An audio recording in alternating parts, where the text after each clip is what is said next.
Quero provocar aqui um tema para nós bater um papo aqui rapidamente sobre o que o novo mercado da tecnologia quer. Mas pensando bem, será que não é o contrário? O que o novo mercado quer da tecnologia, né? Porque é o mercado que manda na tecnologia e não a tecnologia que manda no mercado. Deixa eu me apresentar para vocês um pouco melhor. Meu nome é Oséias, eu sou um exímio empreendedor, sou um empresário emergente. Eu comecei do zero a minha empresa.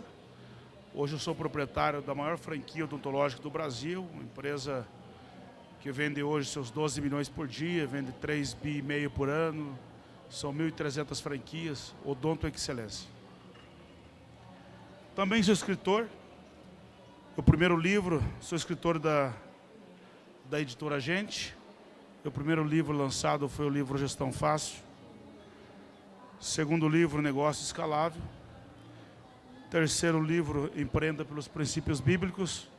Agora está saindo o quarto livro, Sou um Escritor de Carreira, da editora Gente. O total aí já chega a 5 milhões de exemplares vendidos em todo o Brasil. E também sou fundador da Lions Startups, um hub para mais de... É um Venture Build para startups. Venture Build é quando você agrega faz todas as funções até você chegar ao ponto de um MVP lançado para o mercado. E nós já estamos lá com várias startups e com possibilidade de incubar até 400, 500 startups, trabalhando muito. Só que nós entendemos que falar de tecnologia não pode ser apenas modinha, né, gente? Eu vejo aí no interior do país muitos parques tecnológicos sendo criados dentro de cidades que não tem nem faculdade de developer, nem programador tem lá. Então, assim, as pessoas estão criando sem saber exatamente o que estão fazendo. Por que eu estou abordando esse tema? Porque dentro da Lions Startups nós formamos pessoas. Hoje são lá 170 programadores, desde IA e todas as linguagens de tecnologia, que nós ensinamos e que entendemos que a matéria-prima, por mais que o programador, o developer, ele está muito mais empoderado. O que ele fazia com um mês, hoje ele faz com uma semana e talvez até menos que isso. Então, nós entendemos que para poder falar sobre tecnologia, precisamos formar mão de obra. Nós vivemos um país que é um país de commodities ainda, né, gente? Hoje, nós alimentamos só na China, só em soja, 2 Brasil. E eles conhecem nós apenas como o país do futebol. Cada 10 copos de suco de laranja que é consumido na Europa, 9 sai do Brasil. 30% do café que é consumido no mundo sai do Brasil. E nós somos considerados um país do commodities. Por que eu estou abordando esse tipo de assunto? Porque falar sobre inovação, nós temos que entender 3 fases muito importantes da inovação. Principalmente, pode ser ela tecnológica, pode ser ela de qualquer forma, de qualquer instância que nós formos fazer. Primeiro, eu entendo que existe a inovação de evolução.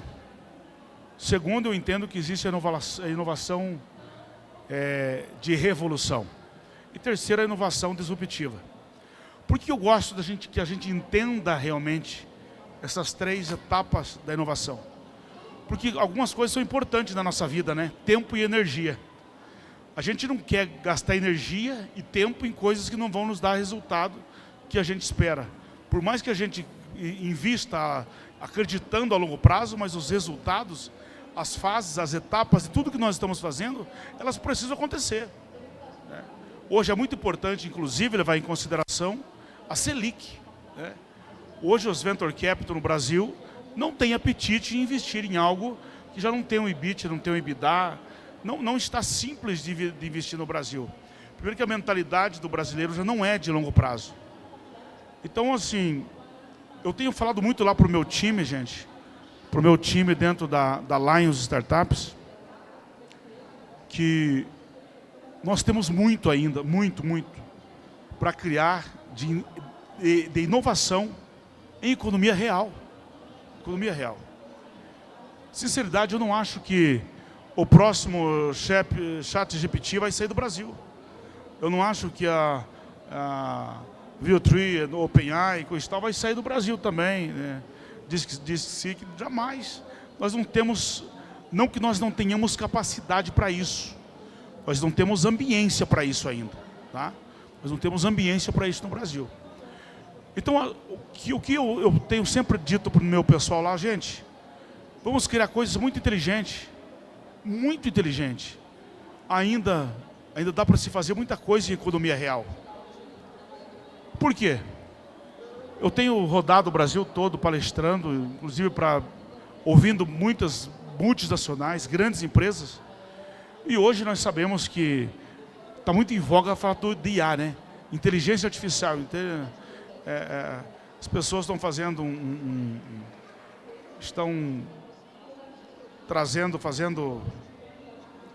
comprando as IAs fora, não sei como é que chama, esqueci o nome, já vou lembrar o nome, e fala muito sobre IAs, mas a IA, nós temos que primeiro fazer o dever de casa, né? Como que estão as nossas empresas? Qual é a quantidade de dados que nós temos? O principal ativo do mundo empresarial é dados transformados em informação. Dados transformados em informação, informação transformada em decisão e decisão transformada em ação. Se nós não entender que o principal ativo do mundo empresarial é dados transformados em informação, gente, não adianta pensar em IA. Porque a IA ela vai trabalhar com os dados que nós entregamos para elas. E infelizmente, a nível de Brasil, as nossas empresas estão muito longe disso. Então essa galera que está aqui num evento falando sobre inovação, nós temos muito o que fazer ainda. Lá dentro da minha empresa, dentro da Lions Startups, eu divido em duas formas de trabalho. 30% da Lions, eu permito que a gente traga clientes para dentro da Lions Startups, que é oferecer startup de solução para grandes empresas, grandes marcas, grandes players no Brasil. Mas 70%, eu sempre imagino que lá é um tatame. Tatame, sabe aquele tatame que a gente cria para as crianças sentar, brincar, sem responsabilidade, sem compromisso de cobrança? É isso que nós fazemos. Por quê? Empresa grande eu já tenho. Tenho uma empresa com valuation de 1.800 bi. Então eu decidi construir e eu gosto muito da ideação de novos negócios, fiz isso a minha vida toda. Aliás, a minha empresa nasceu disso. Então agora é o seguinte, não adianta eu criar uma empresa para trazer um dinheirinho pequeno. É muito melhor eu acreditar que vai sair dali uma grande startup que vai ter o seu próprio brand, sua própria marca, vai para o mercado, tem EBITDA, tem EBITDA, tem a sua própria condições de crescimento, ir para o mercado, ter um investimento no venture capital, ou enfim, fazer um IPO se um dia tiver janela, que hoje nós não temos janela no Brasil. É muito interessante isso para nós. Mas tudo isso eu sempre trago o meu time para botar os pés no chão.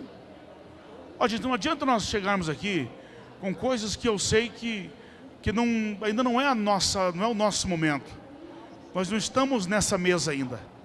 Isso ainda é um assunto americano, é um assunto de países que têm mais ambiência para isso. Existe apetite de investimentos e fazer aporte em coisas dessa natureza. Por que eu aconselho aos jovens, o pessoal que trabalha muito com inovação, com a tecnologia, pensar sobre isso? Porque senão a vida passa, nós estamos fora do tempo, fora do time, do compasso do mercado. E se nós estiver fora do compasso do mercado, o que vai acontecer? A tua vida vai passar, você vai gastar uma energia do caramba, o tempo foi embora, você não tem apoio porque os VCs do Brasil não têm apetite nesse momento. Volta a falar de novo, até falando de uma Selic de 15%, é impossível alguém botar dinheiro em risco, tá? Então é importante falar isso porque a inovação, a gente tem que falar de inovação realmente, deixar a mente totalmente livre. Eu sempre digo que a inovação ela não pode sofrer nenhum tipo de preconceito. tudo que nós falarmos de inovação não pode sofrer preconceito algum. Porém, nós temos que entender se o Brasil já está na mesa, já está sentado na mesa de falar desse business que nós estamos falando. Porque se a sociedade não estiver preparado para aquele momento, nós vamos estar fora do time, fora do tempo. Por mais que a tecnologia, ela empurra a sociedade, ela força as pessoas a ter novas experiências, a conhecer coisas novas. Mas, por exemplo, eu estava falando sobre... Cadê eu estava filmando agora? O que eu falei sobre... Qual a tecnologia que eu falei que não tinha acontecido? Metaverso. Nós estávamos falando sobre o metaverso. Eu estava dando um exemplo para ele ali agora há pouco. Está faltando um café com açúcar aqui, né, gente? Está faltando oxigênio no cérebro. Estava falando sobre o metaverso. Cara, não aconteceu. Eu passei durante 3 anos rodando o Brasil, falando de inovação. Todo mundo falando, gente, agora a nova moda é isso daqui. O novo momento é o metaverso. Pivotou o metaverso, gente. Não aconteceu. Nós não temos ambiência para isso, né? Faz 10 anos que nós falamos sobre criptomoeda, ainda as estruturas financeiras, se os hábitos não acontecerem, o poder de compra não rolar, ainda tem algumas dificuldades. Devemos esquecer isso? Não. Mas você não pode concentrar a sua energia nisso hoje. Você tem criando alguma coisa que você possa crescer e trazendo tecnologia até que isso se torne real para a nossa sociedade. Até que a sociedade nossa comece a entender esse game. Entendeu, gente? Falar hoje, por exemplo, sobre tecnologia, sobre inovação. As pessoas me faziam uma pergunta há mais ou menos 6 meses atrás. Oséias, a tecnologia vai substituir o humano? Eu fazia aquela impostação de voz e dizia, não, jamais. O humano será substituído por outro humano. É chique falar isso, né, gente? Hoje, dentro do meu time, quando eles vão criar alguma coisa tecnológica, alguma ferramenta de tecnologia, regra número 1, se eu criar uma ferramenta tecnológica e eu precisar contratar mais um colaborador, ela já nasceu obsoleta. Se eu não precisar contratar ninguém no meu time novo, ela é relevante. Se ela reduzir alguém, ela é excelente. Zé, mas você tem prazer em gerar desemprego? Não, não é isso não, gente. É que essa sociedade que está chegando aí, algumas habilidades, algumas necessidades que o mercado exige, eles não estão mais a fim de fazer. Entendeu? Tanto é que o próximo livro que eu estou escrevendo dentro da nossa editora, da editora Gente, é Humanos de Mãos Dadas com o Robô, né? E esse tema surgiu, eu estava numa palestra e as pessoas me fizeram uma pergunta, Zé, como que você trata os teus colaboradores? E eu fiz a pergunta, eu devolvi a pergunta e perguntei, de quem você quer saber? Dos humanos ou dos robôs? Como assim? Eu falei, sim. Porque os robôs também têm que ser cuidados. Quem trabalha com tecnologia, você não pode criar uma ferramenta tecnológica e abandonar ela. Você não precisa dar folga para ela, ela não fica doente, não pega gripe, não precisa de abraço, não precisa de você fazer um happy hour com ela, não precisa nada disso. Mas você tem que cuidar desse colaborador. Todas as ferramentas tecnológicas, agora pegando dentro do tema que eu falei aqui, o que a tecnologia quer de nós? É isso. O que a tecnologia quer de nós? É que a gente nunca abandone a tecnologia. Vocês devem ter ouvido nos últimos tempos dizer que o problema a gente não abandona. Chique, né? Eu cresci ouvindo os meus mentores que passaram durante a minha trajetória dizendo assim, Oséias, se apegue na solução, porque o problema já existe. Hoje inverteu as coisas. Hoje você nunca abandona o problema. Por quê? Se você tem um problema, você acha uma solução assim? Você continua estressando o problema. De repente você pode achar uma solução assim. Você não abandona o problema, continua trabalhando com o problema. De repente você acha uma solução. Entenderam, gente? Como que a gente faz? O que a gente tem que fazer para que isso aconteça? Nunca abandonar o colaborador chamado robô.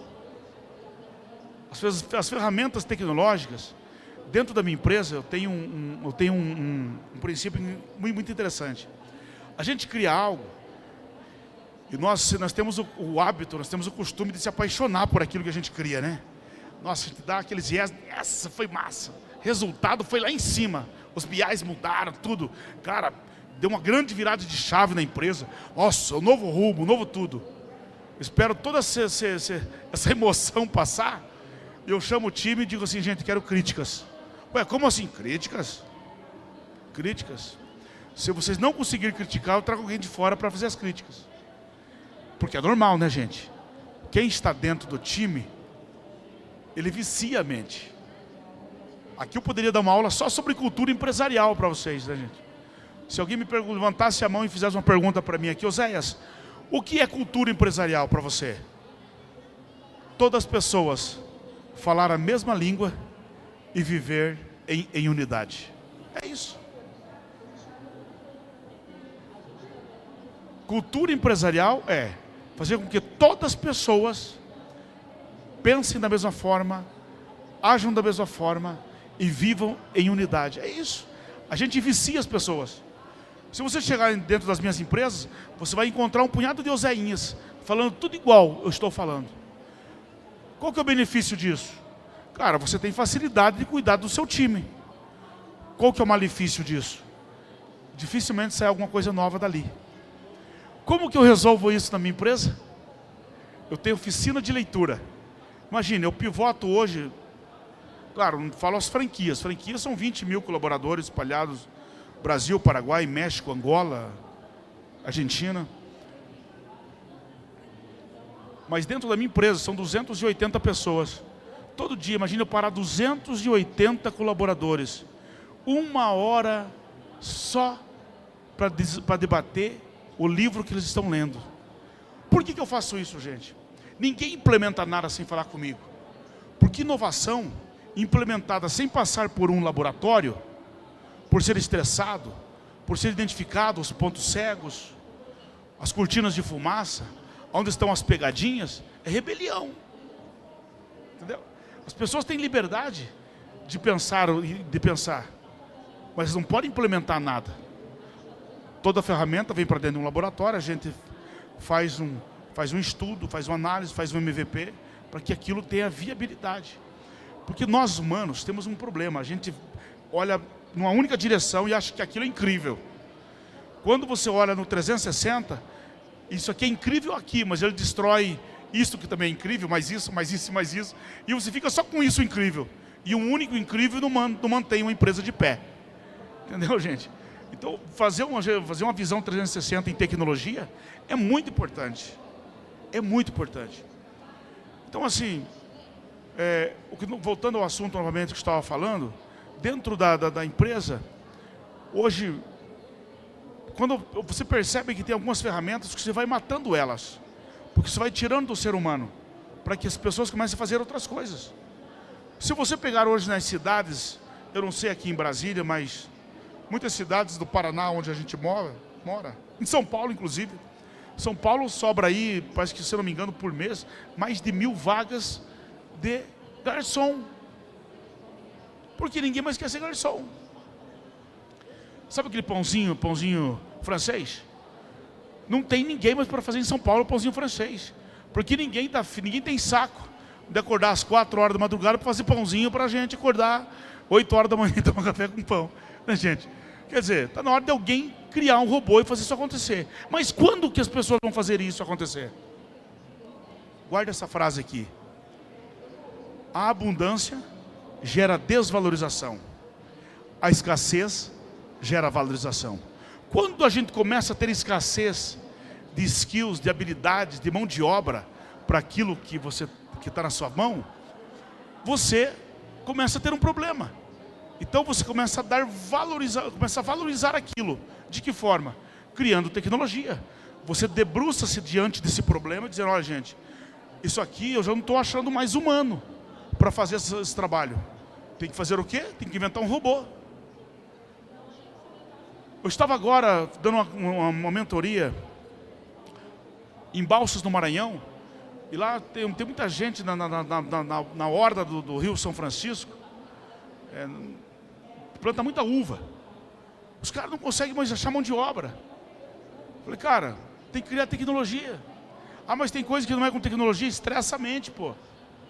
Estressa a mente, vai criar alguma coisa. Porque quando eu falei sobre a inovação de evolução já hoje para vocês, o que é inovação de evolução? Lembre-se, inovação de evolução, inovação de revolução, inovação disruptiva. Não foi isso que eu falei? O que é uma inovação de evolução?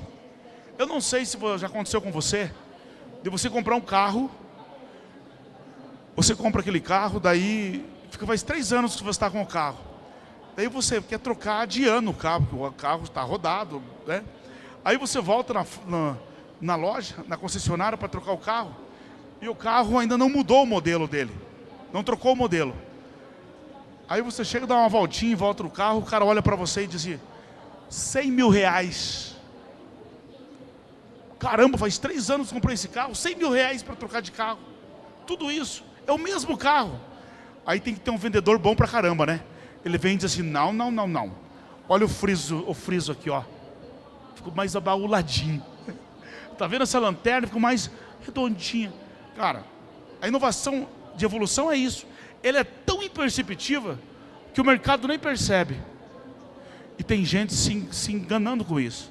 Tem muita gente achando que o que ele está fazendo, a hora que ele levar para o mercado vai dizer assim, ó. Não vai. Isso é uma paixão sua. É uma paixão que está só no seu coração. Entendeu, gente? Uma inovação de revolução. Inovação de revolução é uma inovação que ela não muda. Você não muda o core, não muda nada. Mas ela traz uma roupagem tão grande que quando você olha para aquilo, você fala assim, caramba, não dá nem para dizer que era aquilo que estava aqui há 6 meses atrás. Entendeu? Aí tem a inovação disruptiva. E essa palavra todos vocês conhecem, né? Não, eu conheço um cara que esse cara é disruptivo. Né? Eu conheço uma empresa que ela é disruptiva. Disruptivo, gente, quando aparecer alguém no teu segmento que criou uma disrupção no teu segmento, muito provavelmente a tua história começa a chegar ao fim. Porque você não tem como pivotar muitas vezes uma empresa muito grande. Você não tem o que fazer com essa empresa muito grande. Entendeu? Eu sei que já bateram demais na Kodak, né? Você lembra a história da Kodak? Quando chegaram pro cara e falaram assim, viu, consegui uma câmera digital. O cara falou assim, fique quietinho, guarde esse brinquedinho só para você, porque vai matar o nosso grande negócio. Passou um dia, apareceu o smartphone. Mercado Livre. O que o Mercado Livre fez hoje com Casa Bahia, por exemplo, com as grandes empresas de logística? Arrebentou os caras. Aí os caras estão em São Paulo querendo montar uma loja conceito que você pode abrir o micro-ondas e cozinhar o seu próprio bolo, ter a experiência com o produto. Bah! Isso aí não tem escala, minha gente. Entendeu? Não tem. Infelizmente, é duro. Eu sei que é difícil isso. Porque quando entra alguém tão disruptivo, é alguém que tirou você fora do jogo. Então é o seguinte, quando você perceber que alguém criou algo tão fantástico na sua empresa, ou você entra na mesma onda, ou você sai fora. Quer ver uma coisa que eu vou dizer para vocês aqui, ó? Eu lancei uma franquia, a minha franquia chama-se Odonto Excelência. Nenhum dentista se forma com vontade de trabalhar por uma franquia, sabia? O cara que se forma, por exemplo, em engenharia mecânica, ele já imagina ele com aquele capacetinho branco, andando nas ruas, nos corredores da Ford, da Audi, da Ferrari, sei lá o quê. Quando ele está formando em odonto, o cara ele já coisifica, né? Ele já materializa o consultório dele. Aquela plaquinha bonita, doutor fulano de tal, aquela salinha, recepção cheirosa, o consultório dele, o jalequinho. Né? Ele já materializa aquilo. Aí quando ele foi para o mercado, de 30 anos para cá, quando ele chega lá fora, o mercado é de cão. Aí ele já vai entender de business, de negócio. No final da história ele vem para mim, mas ele vem com raiva. Aí quando entrou o chamado harmonização facial, orofacial, eu percebi que eu lancei um negócio muito top dentro da minha franquia. 2 anos, cara, ninguém vendia. E eu com um respaldo fantástico, eu dizia assim, gente, o meu CAC tá zerado, bicho. Todos sabem o que é CAC, né? Custo de aquisição de cliente. O cara chegou aqui, que ele tá usando ortodontia. Bicho, fala do bigodinho chinês do cara. O cara tá aí, enfia umas agulhas, faz um botox, faz alguma coisa do cara. Tá zerado o seu CAC. Ninguém vendia, gente. Eu falei, mas que... Não tem ninguém da Odonto Excelência aqui, eu vou falar. Mas que gente burra, cara. O CAC tá zerado e o cara não vende. Burro era eu, que não queria enxergar as coisas. Aí até que um dia, eu acordei, eu tenho a melhor reunião da minha vida, acontece às 4 horas da madrugada, das 4h30 às 6. Porque minha mulher está dormindo, não pede o cartão de crédito. Não, brincadeira, gente. É um silêncio puro, essa hora eu fico só pensando. E sabe o que eu pensei nesse dia? Oséias, com o mercado a gente não briga. Com o mercado a gente se adapta. Eu comecei a pensar, falei, cara, deixa eu desviciar minha mente. Por que essa galera não está conseguindo vender? Minha empresa vende em torno de 12 milhões, de segunda a quarta, 12 milhões por dia, na quinta e na sexta, um pouquinho menos, 9,5, 10.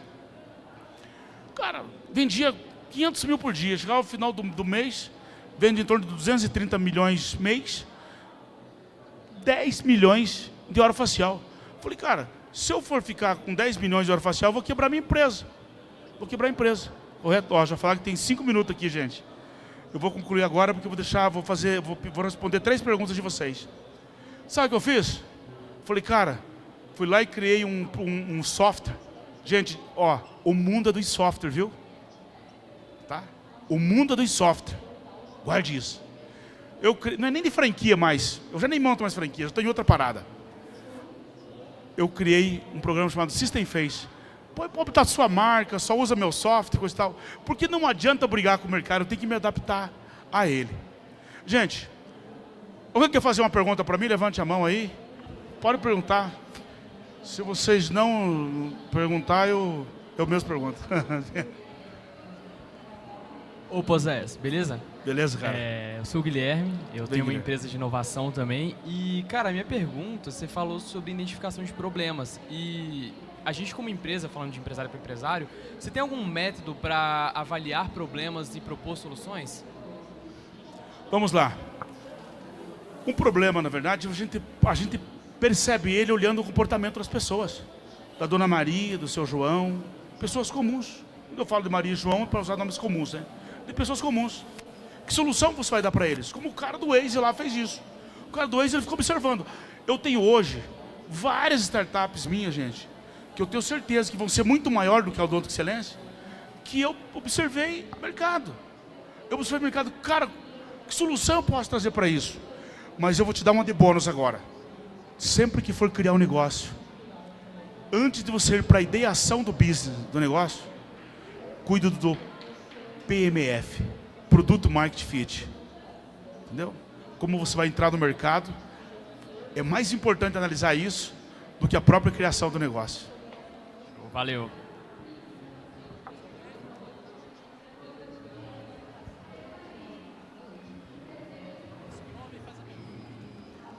Boa tarde, meu nome é Amanda.